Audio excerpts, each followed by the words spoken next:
మిత్రులు నమస్కారం. సరే, అదృష్టవశాత్తు వర్షాలు కురిసి కాళేశ్వరం ప్రాంతం అంతా, కాళేశ్వరం నీళ్ళు రావాల్సిన ప్రాంతం అంతా కూడా రైతులు నాట్లు పెట్టుకుంటున్నారు, వివిధ రకాల పంటల్ని సాగు చేసుకుంటున్నారు. వీళ్ళు ఈ రాష్ట్ర ప్రభుత్వం కాళేశ్వరం కూలిపోయింది అని చేసిన అబద్ధం నిజమని చెప్పి మరోసారి నిరూపితమైంది. మొన్న నందిమేడారం పంపులు ఆన్ చేసి మిడ్మానేరుకి ఎట్లయితే నీళ్ళు తెచ్చిండ్రో, అక్కడి నుండి గతంలో మల్లెన సాగర్కి, అక్కడి నుండి కొండపోచమ్మ కూడా ఏదైతే నీళ్ళు తీసుకొచ్చిండ్రో, అదే పద్ధతుల్లో సూర్యాపేట జిల్లా కూడా నీళ్ళు తీసుకురావాల్సిన బాధ్యత ఇరిగేషన్ మంత్రి గారి పైన, ముఖ్యమంత్రి గారి పైన ఉంది. ఇక్కడ ప్రజలు ఇవాళ ఏదైతే పెద్ద ఎత్తున వ్యవసాయం సాగు చేసుకున్నారో, వరితో పాటు ఇతర పంటల్ని, వాటిని కాపాడాల్సిన బాధ్యత ఈ రాష్ట్ర ప్రభుత్వం పైన ఉంది. ప్రత్యేకించి సూర్యాపేట జిల్లాలో గత వారం 10 రోజులుగా కురుస్తున్న వర్షాల వల్ల సాగు పెరిగింది. ఇప్పుడు మళ్ళీ మరి దీనికి సరిపోయే పద్ధతుల్లో నీళ్లు ప్రభుత్వం ఇస్తుందని ఆశించే రైతులు పెట్టుబడి పెడుతున్నారు. దానిపైన ప్రభుత్వం స్పష్టత ఇవ్వాల్సిన బాధ్యత ఉంది. కానీ దురదృష్టవశాత్తు నిన్న చంద్రబాబు నాయుడు, రేవంత్ రెడ్డి గారి ఇద్దరు అవగాహన ఉపన్యాసాలని విన్నాం. ఎంత స్పష్టమైన అవగాహనతో ఉన్నారో ఇద్దరు కూడా. బనకచెర్ల కట్టి తీరుతామని, బనకచెర్లలో ఏదో వృధా జలాలు, సముద్రం పోయే జలాలు మా మీద చెల్లిపోతున్నాయి, మేము వరదలు భరితంగా నీళ్లు వాడుకోమా అని చెప్పేసి మాట్లాడుతున్నాడు చంద్రబాబు నాయుడు. రేవంత్ రెడ్డి మాత్రం ఆ విషయాన్ని వదిలిపెట్టి మళ్ళీ కాళేశ్వరం లేనే లేదు అని ఏదైతే చెప్పిండో, ఇది కేవలం బనకచెర్ల కొరకే. చంద్రబాబు నాయుడు ఉపన్యాసానికి మద్దతుగానే రేవంత్ రెడ్డి గారు మాట్లాడారు తెలంగాణ ముఖ్యమంత్రిగా. రెండు వేరు ఉపన్యాసాలు కావు, ఒకటి పోటీ ఉపన్యాసాలు కావు. చంద్రబాబు మాట్లాడిన దానికి సపోర్ట్గానే రేవంత్ రెడ్డి మాట్లాడాడు. కాళేశ్వరం ఉన్నది, కాళేశ్వరం నుంచి మేము 240 టీఎంసీల నీళ్లు వాడుతున్నాం, అందుకే గోదావరిలో చుక్క నీళ్లు కూడా లేవు, ఎట్టి పరిస్థితుల్లో కూడా బనకచెర్ల కట్టడానికి వీలు లేదు అని చెప్పాల్సింది రాష్ట్ర ప్రభుత్వం. రాష్ట్ర ప్రభుత్వం యొక్క వాదన ఆ విధంగా ఉండాలి. కానీ రేవంత్ రెడ్డి లేనే లేదు కాళేశ్వరం అని మాట్లాడడం అంటేనే చంద్రబాబుకు వంత పలకడము. దీనికి వేరే ఇంకేందో సాక్ష్యాలు, ఇంకేందో వేరేది ఎక్కడ లేదు. కాళేశ్వరం ఉన్నది, కాళేశ్వరం నుంచి సంవత్సరానికి 240 టీఎంసీల పైగా నీళ్లను వాడుతున్నామని చెప్పాలి.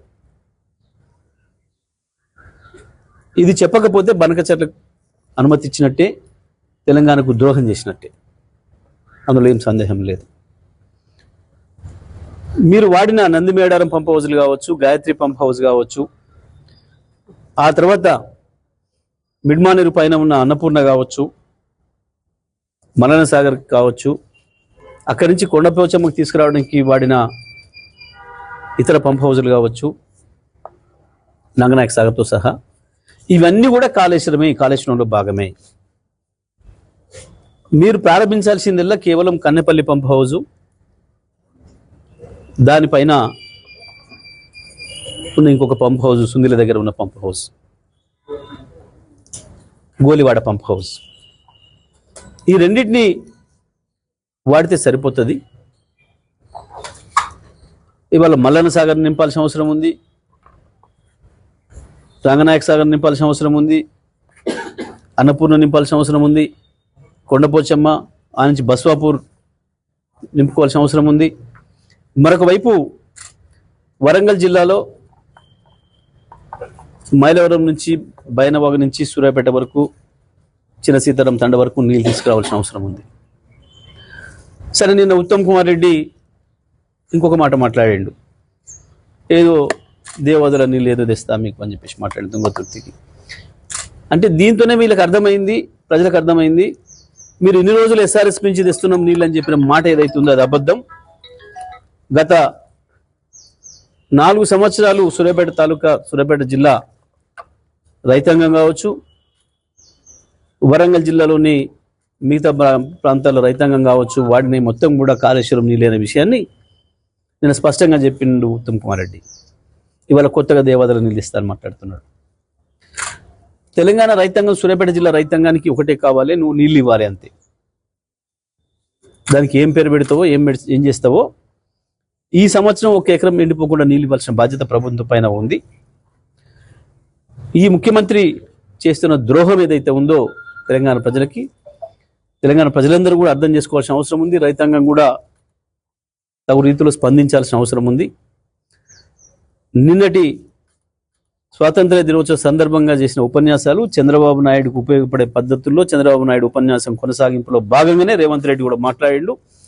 అది ఒక్క మాటలు చెప్పాలంటే చంద్రబాబు నాయుడు రాసిచ్చిన ఉపన్యాసాన్ని రేవంత్ రెడ్డి మాట్లాడాడు.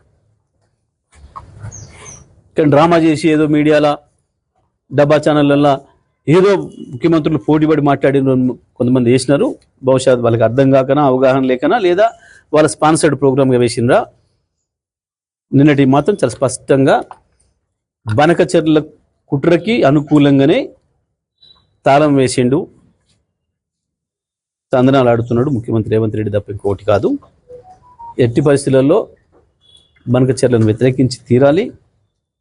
గోదావరిలో ఒక చుక్క కూడా నీళ్లు లేవు ఇప్పుడు. ఇవాళ మిగులు జలాల సమస్యనే లేదు. గోదావరి పైన ఇంకొక ట్రిబ్యునల్ వచ్చిన తర్వాత ఆ ట్రిబ్యునల్ ఎన్ని నీళ్లు ఉన్నాయని తేలుస్తుందో, తేల్చిన తర్వాత మాత్రమే మిగతా ప్రాజెక్టులు, ఆంధ్రప్రదేశ్ ప్రాజెక్టులకు అనుమతి గురించి ఆలోచించాలి తప్ప ఇప్పుడు ఉన్న నీళ్ళ మీద ప్రాజెక్టు కట్టడానికి వీల్లేదు. మనం ఏదైతే కాళేశ్వరం నుంచి వెళ్ళి వాడుతున్నామో, గతంలో వాడినామో దాదాపు 250 పైన టీఎంసీలను, అవి మనవి పూర్తి వినియోగించబడ్డవి, గోదావరిలో మనకి ఇప్పటివరకు ఇచ్చిన హక్కును. కాబట్టి చుక్క నీళ్ళు కూడా దాంట్లో లేవు. ఈ విషయాన్ని మాట్లాడకుండా రేవంత్ రెడ్డి దాచిపెట్టడం, మళ్ళీ కేసీఆర్ గారి పైన మాట్లాడడం అంటే ఇది చంద్రబాబు వంతబడ్డం తప్ప ఇంకోటి కాదు, తెలంగాణ ప్రజలకు ద్రోహం చేయడం తప్ప ఇంకోటి కాదు.